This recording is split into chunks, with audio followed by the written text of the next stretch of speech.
오늘 저에게 주신 하나님의 말씀은 로마서 2장 17절에서 24절 말씀입니다.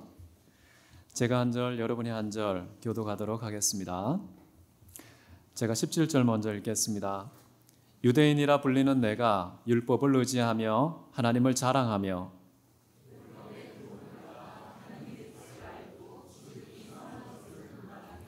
맹인의 길을 인도하는 자요 어둠에 있는 자의 빛이요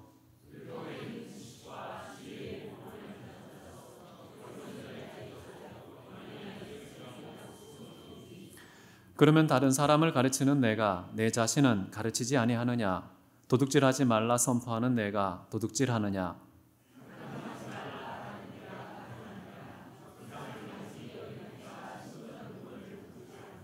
율법을 자랑하는 내가 율법을 범함으로 하나님을 욕되게 하느냐?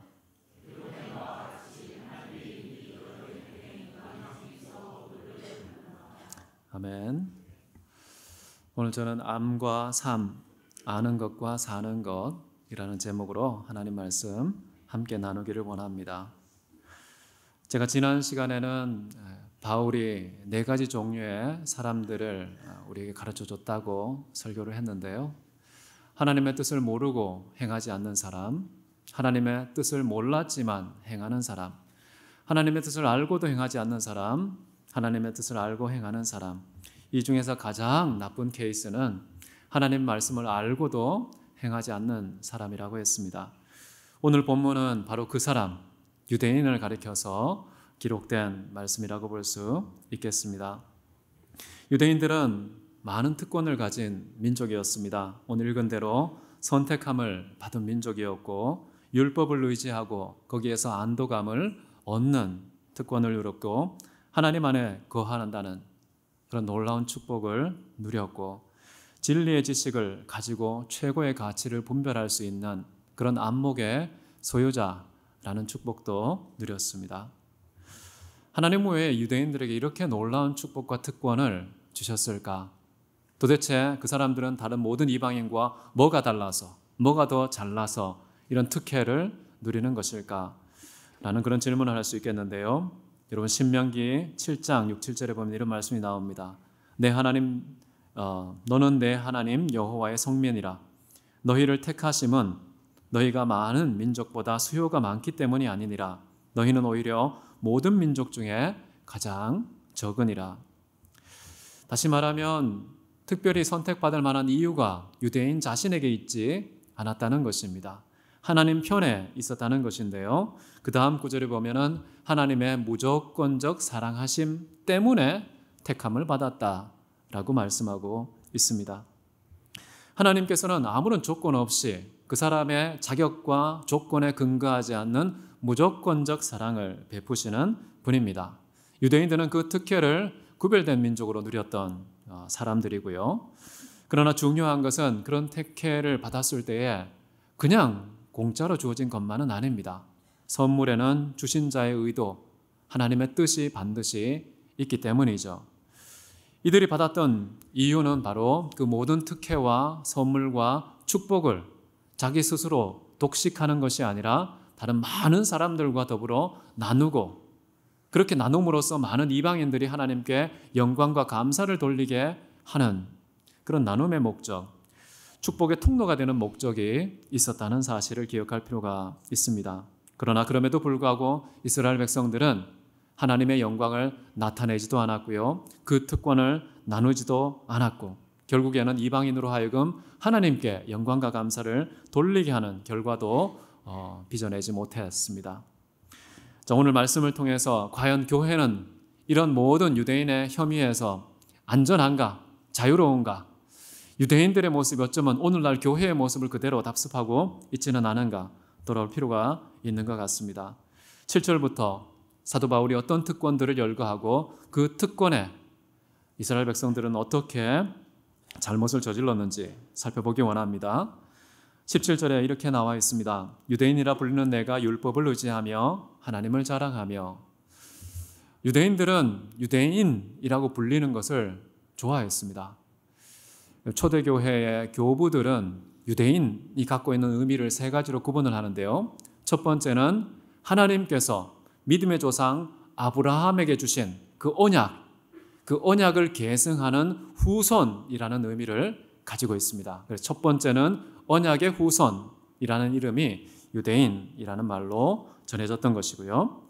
두 번째는 특별히 이삭의 둘째 아들 야곱이 있지 않습니까? 그 야곱이 이스라엘이라는 이름으로 바뀝니다. 다시 말하면 하나님께서 실제로 택한 당신의 혈통적인 백성이라는 의미가 또 유대인이라는 말 속에 담겨 있었던 것이죠. 혈통적인 하나님의 백성. 세 번째 마지막은요, 유대인이라고 했을 때에 이스라엘 백성 중에서 12지파가 있습니다. 그 12지파 중에 네 번째 아들, 네 번째 지파에 해당하는 유다 지파가 있습니다. 그런데 메시아가 누구를 통해서 오느냐? 바로 유다 지파 통해서 이 땅에 오신다. 다시 말하면 예수님, 메시아는 누구냐? 바로 동기동창 또는 동문, 동향이다, 동족이다, 족보가 같다는 그런 영광스러운 출신에 있어서 메시아가 우리와 동일하다라는 그런 뿌듯한 영광이 있었던 것이죠. 그렇기 때문에 유대인들은 유대인이라고 불려지는 것이 약속의 후손이라는 말도 있고 혈통적인 하나님의 백성이라는 그런 내용도 담겨 있고 심지어 메시아가 같은 혈통 출신이 된다는 이 사실 때문에 얼마나 자랑스러워했는지 모릅니다.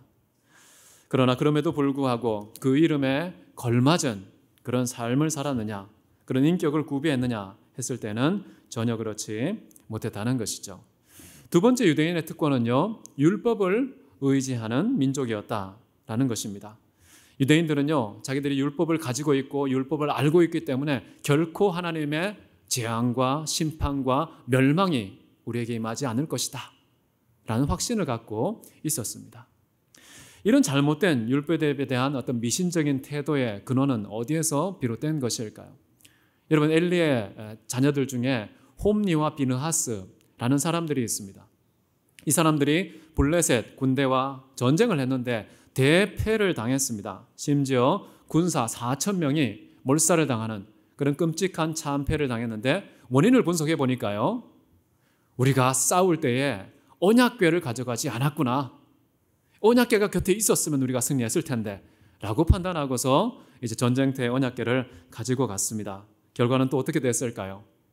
또 참패를 당했는데 이번에는 3만 명의 군사가 죽는 더 큰 참패를 당하는 것을 볼 수가 있습니다. 여러분, 율법이라는 것은요, 보관하는 것에서 의의가 찾지 않습니다. 율법은 아는 지식에 의미가 있는 것이 아닙니다. 율법의 참된 가치와 의미는 그 율법이 우리 인격과 삶에 스며들어서 향기로 우리의 모든 이웃 주변들에게 발하였을 때 비로소 가치와 의미를 획득하게 되는 것이죠. 그런데 이스라엘 백성들은 그렇게 하지 않았다라는 것입니다. 유대인들은 또요, 세 번째, 하나님을 자랑한다라고 나와 있습니다. 이걸 원문을 조금 변경해서 표현하자면은 그들이 하나님 안에 거한다는 것을 자랑스럽게 여겼다라는 것입니다. 과연 그들은 하나님 안에 머물러 있었을까요? 분명히 그들은 하나님의 백성 맞습니다. 그런데 그럼에도 불구하고 하나님 안에 거하는 것이 무늬만, 자랑만 있었지만 실제로 그 안에 거하지는 않았던 것이죠. 우리는 신의 백성이야. 그 하나님의 이름이 바로 우리 백성을 일컫는 수식어라는 사실, 이런 것에서 뿌듯함, 자부심 가졌지만은 사도 바울은 그것도 헛된 것이다. 결국 자기 자신의 유익을 위해 종교적인 장신구에 불과한 것이다 라고 말하는 것입니다. 이와는 달리 사도 바울은 과연 무엇을 자랑했을까요? 하나님 앞에서요, 강한 것이 아니라 자기의 약한 것만 자랑하였다라고 말하고 있습니다. 하나님 앞에서 그 이름이 바로 나에게 있다, 나는 그의 백성이다 라는 그런 사실 때문에 혹시 목이 뻣뻣해지지는 않는지 한번 돌아볼 필요가 있을 것 같습니다. 18절을 보십시오. 거기에는 이런 또 자랑이 나옵니다. 율법의 교훈을 받아서 하나님의 뜻을 알고 지극히 선한 것을 분간하며 라고 나옵니다.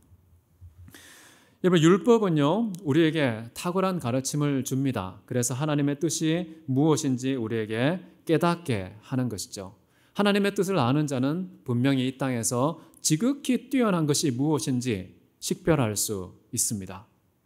이런 특권을 유대인들이 누렸다고 스스로 말하지만 과연 그들은 율법의 가장 탁월한 가르침, 지극히 선한 것, 아름답고 뛰어난 것을 분별할 수 있었을까요? 여러분, 성경에 보면요, 예수님께서는 율법에 보다 중요한 것, 정말 깊은 하나님의 뜻은 뭐냐 했을 때에 정의와 긍휼과 신앙, 이 세 가지를 언급했습니다. 물론 우리가 행위로 율법을 실천하는 것 대단히 중요한데 그 실천의 배후에는 무엇이 있어야 되느냐? 하나님의 정의를 깨달아야 된다는 것입니다. 하나님의 죄인들을 품으시는 긍휼을 깨달아야 된다는 것입니다. 이 땅에 다른 어떤 피조물도 아닌 하나님 자신만을 붙잡고 신뢰하고 믿는 강력한 신앙이 있어야 된다는 것. 이게 바로 율법이 가르치는 보다 중요한 것이다 라고 예수님께서 말씀을 하셨죠. 그런데 더 중요한 거 말고요, 가장 중요한 것은 뭘까요? 율법의 가장 중요한 것. 특별히 서기관과 바리새인들, 율법사들이 예수님께 찾아와서 물은 적이 있습니다. 율법의 가장 중요한 것이 무엇입니까? 1등 율법은 무엇입니까? 했을 때 예수님의 답변이 있었죠. 하나님을 사랑하고 내 이웃을 사랑하는 것. 사랑이 율법 전체가 의도했던 하나님의 뜻으로서 가장 중요한 뜻이었다라는 것이죠. 그럼 이 세상에서 가장 소중한 것, 지극히 뛰어난 것 무엇일까요? 이 세상에 지극히 뛰어난 것은 바로 사랑입니다.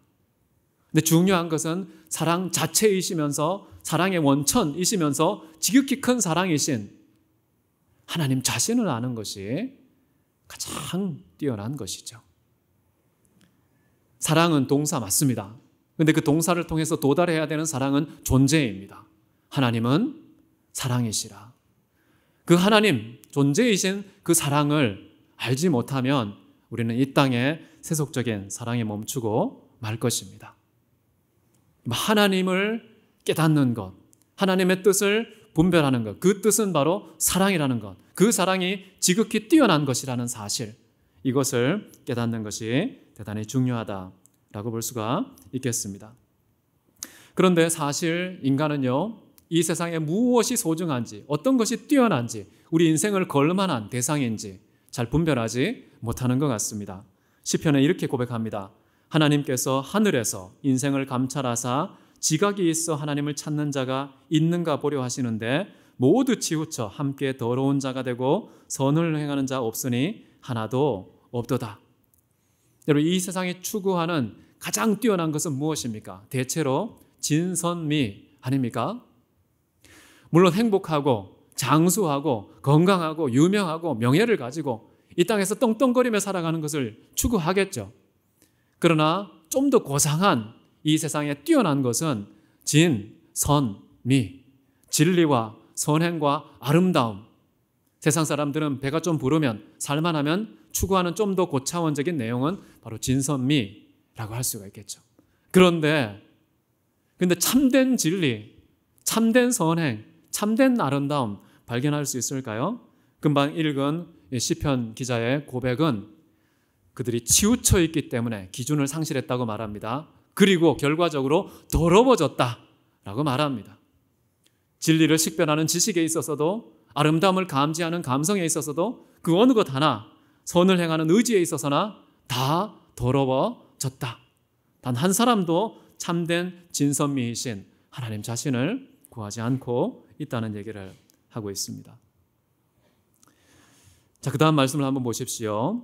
그 다음에 자랑은 무엇입니까? 19절에 맹인의 길을 인도하는 자요 어둠에 있는 자의 빛이요. 자, 이 두 가지가 나란히 대비되는데요. 앞부분은 자기 자신의 내적인 문제 때문에 보지 못하는 자들, 그 맹인이라고 할 수가 있겠고요. 뒷부분은요, 어둠 안에 있기 때문에 보지 못하는 자, 그래서 환경적인 문제를, 외적인 문제를 가지고 있는 사람들을 말합니다. 내적인 문제를 갖고 있는 맹인들의 길을 인도하는 자. 내적인 문제를 해결하는 방법은요, 손을 잡아주는 것입니다. 그래서 대신 나가 그들의 눈이 되어주는 것이죠. 그들 나의 모든 시선을 그들에게 양도하는 그런 인도자가 되는 것. 그래서 보지 못하는 자들에게는 우리가 대신 눈이 되어줘야 되는데 과연 유대인의 안목은, 유대인의 시선은 과연 건강한가? 바른 것을 보고 있는가? 빛을 관찰하고 있는가? 했을 때 그렇지 못했다는 것이고, 뒷부분은 어떤 것입니까? 어두움에 있는 자를 돕는 방법은 무엇일까요? 어두움을 제거하는 빛이 되는 것입니다. 환경을 바꿔주는 것이죠. 그들의 눈을 가지고 캄캄함 때문에 보지 못했는데 그 캄캄함을 없애고 빛을 비추어주면 볼 수가 있는 것이죠. 우리의 세상의 빛 아닙니까? 그래서 세상 사람들에게요, 우리는 세상 속에 있으면서 빛을 발하는 자로 살아가야 되는 것입니다. 유대인들은 그런 부르심을 받았고 자기들은 그런 역할을 제대로 하고 있다라고 자부심을 갖고 있는 그런 모습이라고 볼 수 있겠죠. 자, 그런데 과연 유대인들은 이런 인도자와 빛의 기능에 충실했을까요? 그렇지 않다는 사실을 우리는 예수님의 말씀에서 깨닫게 되는데요.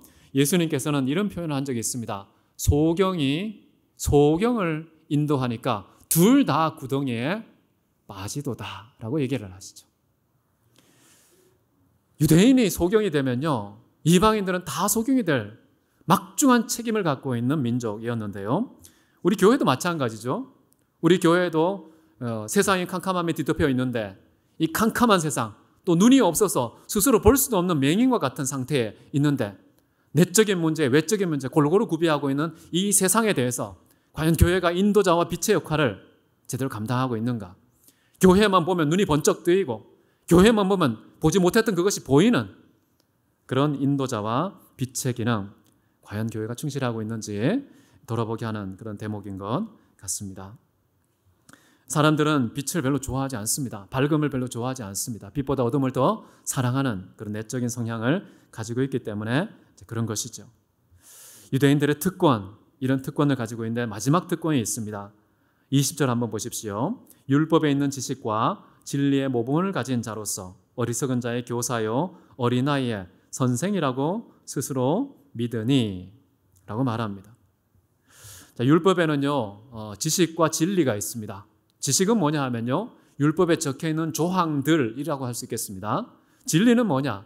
그 조항들이 가지고 있는 궁극적인 뜻으로서의 진리. 구체적인 내용도 알고 있고 그 내용이 지향하는 궁극적인 목적지로서 진리도 유대인들은 가지고 있다라고 말합니다. 여러분, 하나님의 말씀은요, 하나님의 말씀은 진리입니다. 여러분, 거짓이 뒤덮여 있는 이 세상에서 진리의 숨통이 탁 트이는 유일한 비결은 하나님의 말씀을 보는 것입니다. 그 말씀을 펼칠 때 인간이 답답합니다. 진리 가운데 질식되어 있는 인간의 영혼이 비로소 참된 자유와 해방감을 누리는 유일한 길은 뭐냐? 진리를 만나는 것입니다. 진리를 먹는 것입니다. 진리를 호흡하는 것이죠. 진리를 실컷 먹고 실컷 호흡할 수 있는 유일한 비결, 성경에 있습니다. 성경의 모든 글자가 하나님의 진리라는 것이죠. 유대인들은 그렇게 확신했습니다. 이 하나님의 놀라운 진리 우리가 가지고 있다. 이 놀라운 진리를 어떻게 해야 되겠느냐? 근데 이 진리를 가짐에 있어서 분명히 어리석은 자를 가르쳐야 하고 어린아이들을 지도하는 선생이 되어야 하는데요. 그렇게 스스로를 자랑하고 칭하였던 유대인들은 그렇지 못했다는 것이 바로 사도 바울의 지적입니다. 여러분, 유대인들 중에서 가장 그래도 예수님께 가까이 있었던 제자들, 뭔가 그들은 이 율법에 대한 지식과 진리를 바르게 깨닫고 바르게 실천했겠지라고 기대감을 가질 수 있는 유일한 대상인데요. 그 제자들은 어떠했을까요? 요한복음 8장 43절에 이렇게 말합니다. 예수님께서 그들을 향하여서 이렇게 말합니다. 어찌하여 내 말을 깨닫지 못하느냐? 이는 내 말을 들을 줄 알지 못함이라. 도무지 말씀 자체이신, 진리 자체이신 그분이 이 땅에 와서 직접적으로 증명하고 보여줬음에도 불구하고 두 눈 부릅뜨고 3년 동안 체험을 해도 그 제자들은 깨닫지도 못하고 듣지도 못하고 알지도 못했다는 것이죠. 제대로 알지 못하니까 그들의 삶은 뻔한 거 아니겠습니까? 그들의 삶 속에서 나오는 행동들은 다 하나님의 깊은 진리에 대한 깨달음에서 나온 것이 아니라 무지에서, 오해에서, 왜곡에서 비롯된 그런 잘못된 행실일 가능성이 높은 것이죠. 왜 이렇게 되었을까? 예수님께서는요, 이것이 구약의 선지자를 통해서 예언하신 그 예언의 결과가 이루어진 것이다 라고 말합니다. 마태복음 13장 14절에 이렇게 말합니다. 너희가 듣기는 들어도 깨닫지 못할 것이요 보기는 보아도 알지 못하리라. 우리는 율법을 봅니다. 하나님 말씀을 읽습니다. 그런데 그럼에도 불구하고요, 보아도 들어도 깨닫지를 못한다 라고 말합니다. 그 깨달음의 궁극적인 비결은 무엇일까요? 성령밖에 없습니다. 진리의 영이신 성령이 모든 진리 가운데 인도시기 때문이죠. 사람은 그냥 성령의 입술일 뿐입니다. 성령께서 하고자 하는 말을 성령이 말하심을 따라서 입을 열어서 말하는 자, 설교자인 것이죠. 설교자가 직접 가르치지 못합니다. 입술만 빌려드리는 것이죠. 오직 성령께서 우리에게 임하시고 역사하면 성령께 감동으로 기록된 이 진리의 말씀은 다 우리에게 진리로 다가올 것입니다. 그 진리가 우리의 영혼을 자유케 할 것입니다. 우리의 삶의 모든 인습과 전통을 통해서 찌들어 있는, 결박되어 있는 모든 답답함을 뻥 뚫어 해결해 주실 것입니다. 그런 축복이 하나님의 말씀에 있습니다. 근데 그 말씀을 펼치지 않고 성령의 깨달음의 도움을 구하지 않는 우리의 연약한 모습을 돌이켜 반성할 필요가 있겠죠. 21절을 보십시오. 그러면 다른 사람들을 가르치는 내가 내 자신은 가르치지 아니하느냐. 사도 바울은 이렇게 여러 가지, 한 4가지 정도의 특권을 열거한 다음에 이 모든 특권, 이 특권이 무엇을 위함이냐? 먼저 나 자신에게 적용해야 된다는 것이죠. 나의 모든 인격과 삶의 그 진리의 말씀, 그 특권을 담아내야 된다는 것이죠. 살아내지 않은 율법은 율법이 아니라는 것입니다. 참된 율법은 우리에게 복이지만 살아내지 못한 그 율법은 우리에게 저주가 될 수 있다는 사실 가르치고 있습니다. 정말 중요한 것은요, 하나님 말씀을 내가 실천하는 겁니다. 내가 순종하는 것입니다. 내 인격과 삶에 하나님 말씀을 고스란히 체화시켜서 담아내는 것, 이것이 바로 율법의 특권을 누리는 자의 모습입니다. 마태복음 5장 19절에 보시면 예수님께서는 정말 하나님의 말씀이 입술의 언어로 가르치지 말고 행함으로 가르쳐야 한다는 사실을 잘 가르쳐주고 있습니다. 한번 읽겠습니다. 시작. 누구든지 이 계명 중에 지극히 작은 것 하나라도 버리고 또 그같이 사람을 가르치는 자는 천국에서 지극히 작다 일컬음을 받을 것이요 누구든지 이 일을 행하며 가르치는 자는 천국에서 크다 일컬음을 받으리라. 자, 이 말씀 자세히 보십시오. 2가지 동사가 대비되고 있습니다. 하나는 버리다, 다른 하나는 행하다. 여러분, 지극히 작다고 판단되는 율법은요, 행하지 않고 훅 지나갑니다. 의식하지도 않죠. 그냥 성경에 박혀 있는 것으로 만족합니다.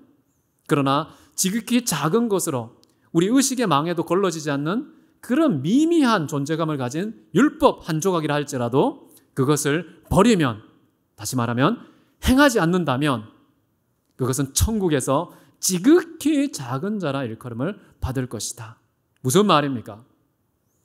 하나님 말씀을 읽고 알고 있어도 그 조그마한 그 율법, 그것을 지켜 행하지 않으면 가장 못된 인간이 된다는 것이죠. 천국에서 랭킹을 매기면 꼴찌라는 것이죠. 유대인이 너희들이 그런 존재라는 것입니다. 그렇게 놀라운 말씀을, 이 놀라운 특권을 다른 어떤 민족에도 줄 수 없는 그 특권을 누리는 자로서 어찌하여 이것을 행하지 않고 가르치냐? 라고 지적합니다. 행하지 않고 가르치면 어떻게 된다고요? 천국에서 꼴찌가 된다는 말이죠. 그런데 반대편에 뭐라고 나옵니까?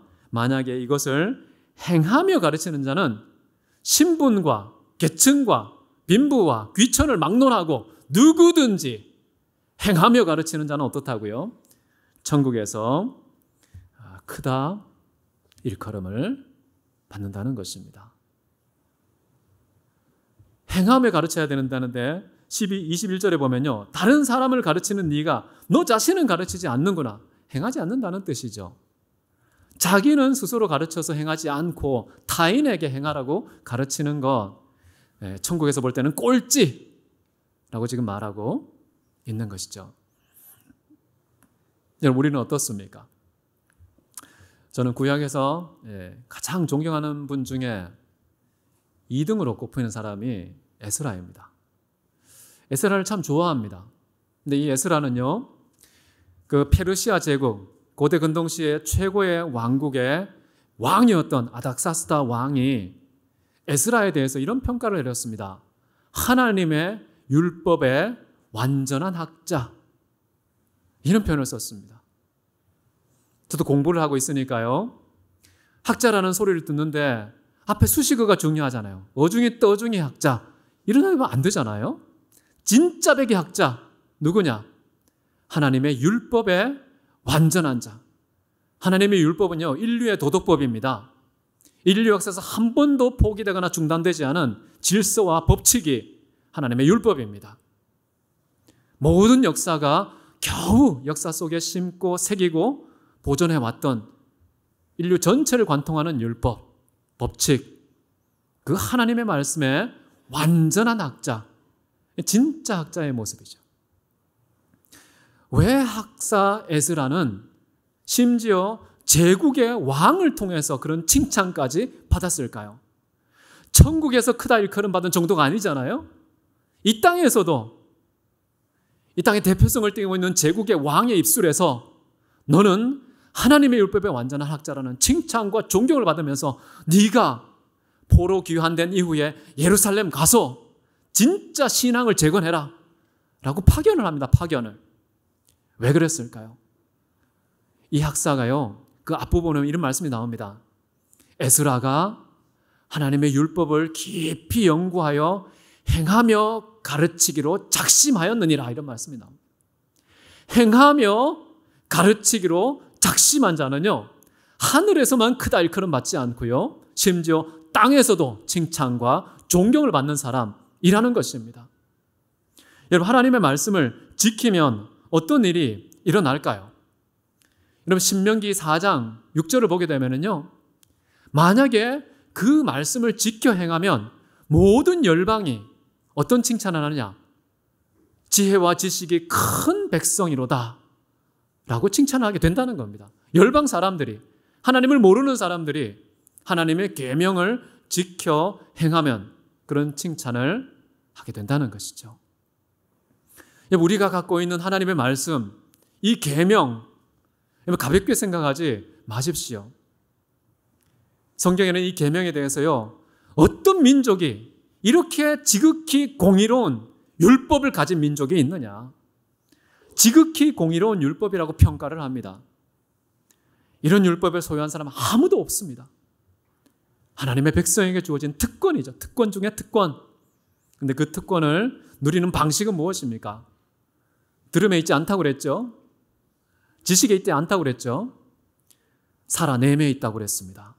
행하여야 합니다. 순종하고 지켜야 비로소 그것이 복이 되고요, 그 선물 받은 자의 사명과 책임을 다하게 되는 것입니다.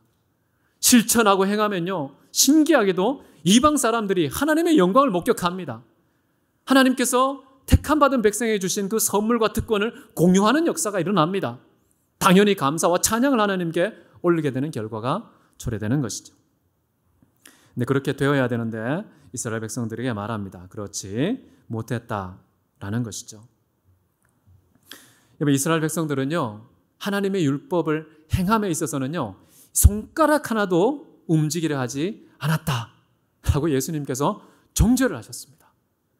너희가 율법을 그렇게 잘 아는 자로서 어찌하여 손가락 하나도 순종의 움직임을 보이지 않느냐?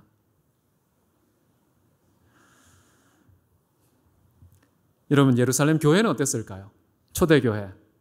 예루살렘 교회는 율법에 대해서 어떻게 했을까요? 사도행전 15장 10절 말씀입니다. 지금 너희가 어찌하여 하나님을 시험하여 우리 조상과 우리도 능히 매지 못하던 몽해를 제자들의 목에 두렸느냐? 하나님의 교회, 최초의 교회였던 예루살렘 교회에서요, 율법을 다 해라고 시켜야 돼 라고 생각한 거예요. 이방인들이 교회로 들어오니까요, 그 율법을 모르는 이방인들에게 우리가 갖고 있는 모든 율법을 조목조목 613가지 다 지켜야 돼 라고 강요하는 분위기 속에서 제자들이 분연히 일어나서 너희 조상들도 지키지 못했고 너희들도 손가락 하나 까딱하지 않는 이 율법의 멍에를, 짐을 왜 타인들의 어깨에, 저 연약한 이방인의 어깨에 두려느냐, 그러지 말라고 지금 이야기를 하는 것이죠. 우리도 그렇습니다. 우리는 교회 생활하면서요, 나는 신앙이 좋아, 이 정도면 나는 참으로 경건한 사람이야 라고 생각하면서 타인에게 막 강요합니다. 왜 11조 안 했어? 왜 교회 출석 안 했어? 왜 기도에 안 나왔어? 왜 행사에 빠졌어? 왜 섬김에서 빠졌어? 이렇게 나도 모르게 율법의 짐을 지우는 그런 경우가 있을 수 있습니다. 우리는요, 과거 유대인 그들의 조상과 같이 해서는 안 되겠습니다. 우리는 예수님을 닮아야 되겠습니다. 예수님은 짐을 어떻게 관리했을까요? 이 율법의 멍에 짐을 어떻게 관리했느냐? 여러분, 마태복음 11장 28절에 이렇게 나와 있습니다. 같이 한번 읽을까요? 시작. 수고하고 무거운 짐진 자들아, 다 내게로 오라. 내가 너희를 쉬게 하리라. 제가 인용을 못했는데요. 여러분, 무겁고 수고하는 모든 짐진 자들을요, 자기에게 초청하면서요, 내가 너희를 쉬게 해주겠다고 얘기합니다. 이게 예수님의 태도입니다. 내 안에서 안식을 누리라고 말합니다. 안식을 누리는 방법은요, 마태복음 11장 29, 30절, 그 다음 절인데요, 이건 나와 있을 겁니다. 같이 읽겠습니다. 시작. 나의 명예를 메고 내게 배우라. 그리하면 너희 마음이 쉼을 얻으리니 이는 내 멍에는 쉽고 내 짐은 가볍기 때문이라. 자, 내 멍에를 메고 내게 배우라고 얘기합니다. 내 멍에는 뭡니까? 그분이 짊어진 것입니다. 실천한 것입니다. 행한 것이죠. 살아낸 것입니다. 그 멍에는 쉽고 가볍다는 것입니다. 무겁고 수고하게 하지 않고요, 가볍고 쉬운 것을 공유하는 방식으로 이 율법의 특혜, 놀라운 하나님의 특권을, 하늘의 선물을 누리게 한다는 것입니다. 우리 교회에서 그렇게 하자고요. 딴 사람한테 시키고 정죄하고 지시하지 마시고요, 내가 다 하고 내가 다 순종하고 살아내면서 이렇게 하면 돼, 쉬워, 이런 순종의 발자국을 남겨주자는 것이죠. 발자국이 하나도 없는 낯선 땅은 걷기가 어렵습니다. 그러나 순종의 발자국을 아주 짙게 찍어낸 사람들의 뒤를 쫓아가는 것은 어렵지 않습니다. 우리가 다음 세대에 그런 발자취 남겨야 되지 않겠습니까? 자녀들에게 이렇게 저렇게 행하지도 않으면서 가르치기만 하죠. 다음 세대가 축복을 받겠습니까? 하나님께서 우리에게 주신 이 율법의 놀라운 특권과 축복, 그것이 물려지기 위해서는요, 행함으로 나누어 주셔야 한다라는 것입니다. 그리고 이런 말을 합니다. 도둑질하지 말라 하는 선포하는 네가 도둑질을 하느냐? 이 도둑질의 대표적인 구약의 케이스는 11조와 헌물의 미납입니다. 지금 이게 다 하자는 뜻이 아니에요. 구약의 경우를 볼 때요, 하나님께 구별하여 바쳐진 것을 바치지 않을 때에 도둑질한 것이다, 말라기 선지자가 아주 단호하게 이야기를 합니다. 더 무서운 것은 뭐냐면요, 하나님께 속하였고 하나님께 구별된 것을 훔치는 순간 그것이 어떻게 해석되느냐 했을 때 말라기는요 3장 8절에 이렇게 말합니다. 너희가 하나님을 훔쳤도다, 이런 말을 합니다. 하나님의 것과 하나님 자신을 동일시하시는 이런 선지자의 증언 앞에서 만약에 우리가 하나님께 구별된 것을 우리가 취하는 순간 하나님을 훔친 도둑이 된다는 것입니다. 하나님께 속한 것 중에 가장 탁월하고 중요한 것은 무엇일까요? 한번 생각해 보십시오. 하나님께 가장 중요한 건 뭘까요? 그게 백성입니다. 여러분 자신입니다. 그런데요, 하나님의 백성을 훔쳐간 사람이 있었습니다. 상상이 잘 안 가죠? 구약에 이런 말씀이 있습니다. 사무엘하 15장 6절인데요. 이스라엘 무리 중에 왕께 재판을 청하러 오는 자들마다 압살롬의 행함이 이와 같아서 이스라엘 사람의 마음을 압살롬이 훔치니라. 분명히 하나님께서는 다윗에게 이스라엘 백성들을 맡겼습니다. 그런데 그 백성의 마음을 하나 둘씩 야금야금 훔쳐갔습니다. 그래서 하나님의 백성을 빼앗아 간 것이죠. 아마 하나님 앞에 가장 큰 심각한 저주를 받을 가능성이 높습니다. 하나님 백성을 건드린 자는 성경에 보면요, 하나님의 눈동자를 촉범한 자다 라고 말할 정도로 하나님 자신에게 심각한 죄를 저지른 것입니다. 그렇기 때문에요, 하나님의 백성, 하나님의 성도들의 마음을 미혹해서 빼앗아가는 그런 이단 종교 사이비들은요, 하나님께서 아주 심각한 책망과 저주와 심판을 내릴 것입니다. 그들은 하나님을 훔친 자들입니다. 우리는 어떻습니까? 사도 바울의 말을 빌리자면 우리의 생명은 누구의 것입니까? 하나님의 것이에요. 피로 값주고 구별하셨다고 나와 있습니다. 우리에게 있는 것 중에 받지 않은 것이 무엇이냐? 다 주님께서 주신 선물입니다. 소속이 하나님께 있습니다. 하나님께 주신 생명과 주어진 모든 소유물, 이 모든 것을 우리 뜻대로 사용하면 안 되고요. 선물을 주신 수여자의 뜻대로 살아갈 때에 우리가 그것을 훔친 자가 되지 않는 것인데, 과연 우리는, 교회는 지금 도둑질하고 있지는 않은지, 도둑질하지 마세요, 도둑질하지 마세요 이렇게 아무리 가르치지만 혹시 교회가 자기 주머니를 채우고 권력을 취하고 이 세상의 무언가에 취해서 하나님의 것을 하나님의 것으로 돌리지 않고 착복하는 도둑이 되고 있지는 않은지 우리 자신을 돌아볼 필요가 있습니다. 도둑질 외에도 여기에는 뒤보면은 간음하지 말라, 그리고 신전에 우상 숭배 섬기는 그 신전의 물건들을 훔치지 말라, 이런 내용이 쭉 나옵니다. 성경의 수많은 그 율법들 가르치기만 하고 행하지 않은 사람들을 그렇게 표현한 것이죠. 결국은 어떻게 되느냐? 23절 보시면요, 율법을 자랑하는 내가 율법을 범함으로 하나님을 욕되게 하느냐? 이것은 성경에 기록되어 있습니다. 하나님의 이름이 너희 때문에 이방인 중에서 모독을 받는도다.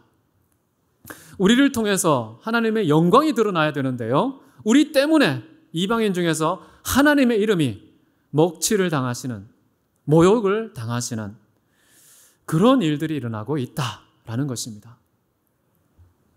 여러분, 이제 하나님 말씀 하나만 읽고 마치겠습니다. 마태복음 5장 16절인데요. 우리 한 목소리를 읽겠습니다. 시작. 너희 빛이 사람 앞에게 비치게 하여 그들로 너희 착한 행실을 보고 하늘에 계신 너희 아버지께 영광을 돌리게 하라.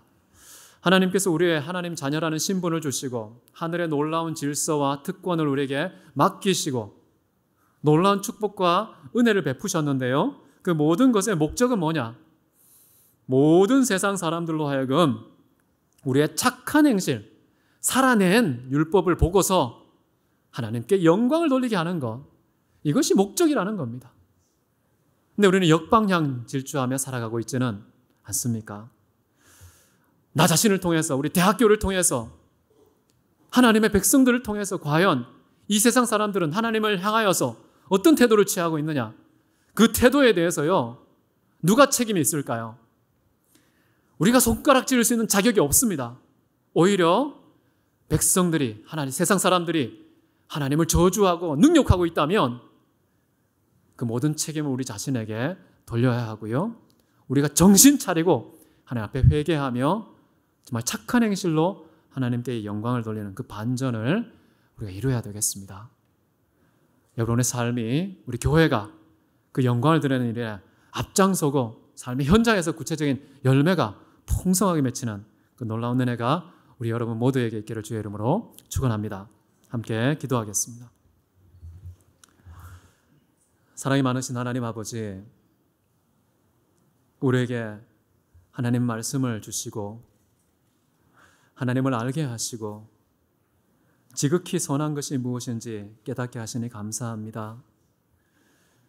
주님, 이렇게 세상이 줄 수 없는 이 놀라운 축복과 특권과 선물 독식하지 않게 하시고 알게만 하고 행하지 않아서 누리지도 못하는 자가 되지 않게 하시고 실천하여 살아냄으로써 나도 누리고 타인과도 공유하는 축복의 통로가 되게 하여 주옵소서. 이로 말미암아 온 세상이 하나님께 영광을 돌리는 놀라운 기적이 일어날 수 있도록 우리를 사용해 주옵소서. 그렇게 하실 주님을 찬송하며 존귀하신 예수 그리스도 이름으로 기도했습니다. 아멘.